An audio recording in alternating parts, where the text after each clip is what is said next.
মোৰ প্ৰেয়সী আছিল সিদিনা পাণবজাৰত, যিদিনা তহঁতে তেজৰ ফাকু খেলিছিলি।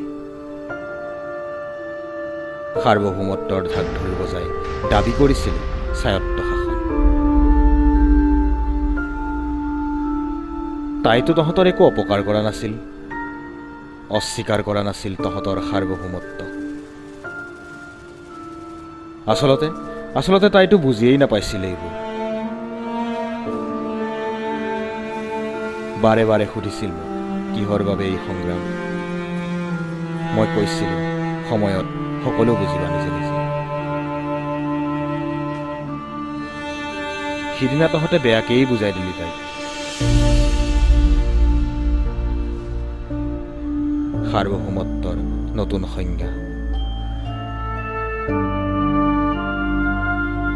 ৰাজনীতি বিজ্ঞানৰ কোনো কিতাপত কাহানিও বিচাৰি নোপোৱা এটা বেলেগ সংজ্ঞা।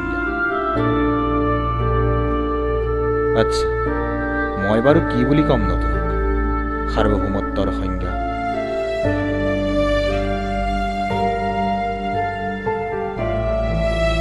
কম নেকি সাৰ্বভৌমত্ব মানে কিছুমান নিথৰ দেশ,